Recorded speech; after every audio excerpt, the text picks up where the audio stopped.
میں نے جاتے سے ہی ابو سے کہا کہ ہمیں بھی زندگی جینے کا حق ہے، آپ کب تک ہم پر ایسے پابندیاں لائد کرتے رہیں گے؟ اور میں نے ابو سے کہا کہ ہمیں بھی آزاد زندگی جینے کا پورا حق ہے، ہمیں بھی آزاد زندگی جینی ہے، آپ کے اس رویے سے ہم بہت تنگ آ گئے ہیں۔ میرا ایسا کہتے ہی ابو نے اس رات پہلی بار مجھ پر ہاتھ اٹھایا تھا۔ وہ پوری رات میں نے رو کر گزاری تھی اور ساری بات میں نے فون پر شہزاد کو بتا دی تھی۔ شہزاد نے مجھ سے وعدہ کیا کہ وہ اس قید سے مجھے دور لے جائے گا، اور ایسا ہی ہوا۔ اگلی صبح کو میں نے اپنی کچھ ضروری سامانات پیک کر لیے۔ میں کمرے سے باہر گئی تو امی ناشتہ بنا رہی تھی۔ میں نے امی کی مدد کرنی چاہی۔ امی جان آپ آرام کریں، میں ناشتہ بناتی ہوں، آج آپ سب لوگ میرے ہاتھ کا ناشتہ بنا ہوا کھائیں۔ ارے نہیں بیٹے، نوری تم بیٹھو، ناشتہ میں خود بناؤں گی، تمہیں تو پتہ ہے نا تمہارے پاپا کے لیے ناشتہ ہمیشہ میں خود ہی بناتی ہوں۔ امی کی باتوں سے یہ محسوس ہو رہا تھا کہ وہ اب بابا جان سے ناراض نہیں ہیں، پر ناراض بھی کب تک رہیں گی؟ ان کو اب عادت ہو چکی ہے ان سب چیزوں کی۔ ہم سب نے مل کر ناشتہ کیا۔ مجھے لگ رہا کہ بابا جان مجھ سے بہت ناراض ہیں، اس لیے انہوں نے مجھ سے کوئی بات چیت بھی نہیں کی، ورنہ ہر روز ناشتے کے ٹائم وہ مجھ سے ڈھیروں باتیں کرتے تھے۔ اس دن بابا جان لاہور جانے والے تھے کسی دعوت پر، اور یہ ساری بات میں نے شہزاد کو بتا دی تھی۔ اس نے مجھے کہا کہ یہ موقع اچھا ہے، میں تمہیں لینے آؤں گا، تم تیار رہنا۔ اور رات ہوتے ہی شہزاد آ گئے۔ دروازے پر کھڑے ہو کر انہوں نے مجھے کال کی۔ میرا دل تو بہت گھبرا رہا تھا۔ میرا دل میں ایک بار امی کا خیال آیا تھا کہ میرے جانے کے بعد وہ کافی اکیلی ہو جائیں گی، پھر بعد میں ابو کا غصہ یاد آنے لگا جو مجھ سے اب برداشت نہیں ہوتا، اور میں آزاد زندگی جینا چاہتی تھی، اور میں اپنے پرس لے کر شہزاد کے ساتھ چلی گئی۔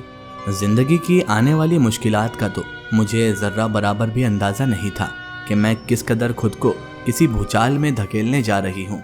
آنے والا موڑ میرے لیے کتنی مشکلات لانے والا ہے، میں اپنے اس فیصلے پر کس قدر غمخوار ہونے والی ہوں، میں ایک آندھی کوٹھڑی میں کس طرح سوار ہونے والی ہوں، کس طرح ایک اندھے گھوڑے پر سوار ہو کر جو شہزاد کے ساتھ چلی گئی تھی، اس کا انجام تو مجھے بھی نہیں پتا تھا۔ تقریباً 1 گھنٹہ گزر جانے کے بعد میں نے شہزاد سے پوچھا کہ ہم کہاں جا رہے ہیں، تو شہزاد مجھ سے کہنے لگا کہ میں فی الحال تمہیں اپنے گھر نہیں لے جا سکتا، کیونکہ میں نے اپنے والدین سے ابھی تمہارے بارے میں بات ہی نہیں کی ہے۔ ایسے اچانک تمہیں لے کر جاؤں گا تو بابا جان ناراض ہو جائیں گے، اور میری امی اس طرح تمہیں کبھی بھی قبول نہیں کریں گی۔ تو میں نے پوچھا کہ ہم کہاں جا رہے ہیں پھر؟ اس نے مجھے بتایا کہ ایک جگہ ہے، ہمارا فارم ہاؤس ہے، وہاں پر میں تمہیں وہاں لے جاؤں گا۔ تو میں نے شہزاد سے کہا جہاں بھی تم چاہو مجھے لے کر جاؤ، پر پہلے ہم نکاح کریں گے پھر جائیں گے۔ تو اس بات پر اس نے کہا کہ اب کافی رات ہو گئی ہے، ہمیں کہیں پر بھی کوئی بھی نکاح خوان نہیں ملے گا، ہم چلتے ہیں، کل انشاءاللہ نکاح کر لیں گے، تم فکر کیوں کرتی ہو؟ میں نے تمہارے ساتھ وعدہ کیا ہے، میں وعدہ خلافی کبھی نہیں کروں گا، تم ڈرو نہیں، تم میرے پاس محفوظ رہو۔ وہ اپنی باتوں سے مجھے یقین دلانے میں کامیاب ہو چکا تھا، اور میں اب اور بھی زیادہ مضبوط ہوتی جا رہی تھی۔ شہزاد مجھے اپنے فارم ہاؤس پر لے کر گیا جو شاید کافی عرصے سے بند پڑا تھا۔ دروازے کو کھولتے ہی مجھے وہاں پر ایک عجیب سا خوف محسوس ہونے لگا۔ وہاں ایک عجیب سی وحشت کا ڈیرا تھا، ہر طرف سناٹا چھایا ہوا تھا، کیونکہ یہ جگہ ایک ویرانے میں موجود تھی جہاں آس پاس میلوں تک کوئی بھی آبادی یا انسانی وجود کی موجودگی نہیں تھی۔ وہ پہلی رات ہم دونوں نے ساتھ گزاری، مجھے شہزاد کا ساتھ بہت اچھا لگنے لگا تھا، اور میں نے خود کو آزاد محسوس کرنے لگی تھی۔ سمجھ نہیں آ رہا تھا کہ شہزاد صحیح ہے یا ابا امی صحیح ہیں۔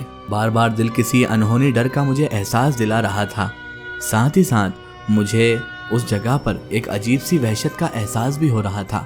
اور ایسے ہی 3 دن گزر چکے تھے۔ شہزاد مجھے کبھی کہیں گھمانے لے کر جاتے تو کبھی اس فارم ہاؤس پر ہی کچھ لے کر آ جاتے۔ شہزاد مجھے بہت اچھے لگنے لگے تھے، بہت پیار سے رکھ رہے تھے۔ مجھے اب خود سے بھی زیادہ یقین ہونے لگا تھا شہزاد پر، اور میں سوچنے لگی کہ شہزاد کے ساتھ آنے کا فیصلہ میرا درست ہے۔ شہزاد بہت ہی اچھا انسان تھا۔ آج ہمیں ساتھ رہتے ہوئے 4تھا دن تھا۔ میں نے شہزاد سے کہا شہزاد مہربانی کر کے جائیں اور کسی مولوی یا نکاح خواہ کو لے کر آئیں تاکہ ہم نکاح کر لیں۔ ٹھیک ہے نوری، آج میں اپنے نکاح کا بندوبست کر کے ہی واپس آؤں گا۔ شہزاد گھر سے باہر گئے تو میں نے پورے گھر کی صفائی کرنے کا ارادہ کیا۔ یہ گھر 2 حصوں میں بنا ہوا تھا اور کافی ویران نظر آ رہا تھا۔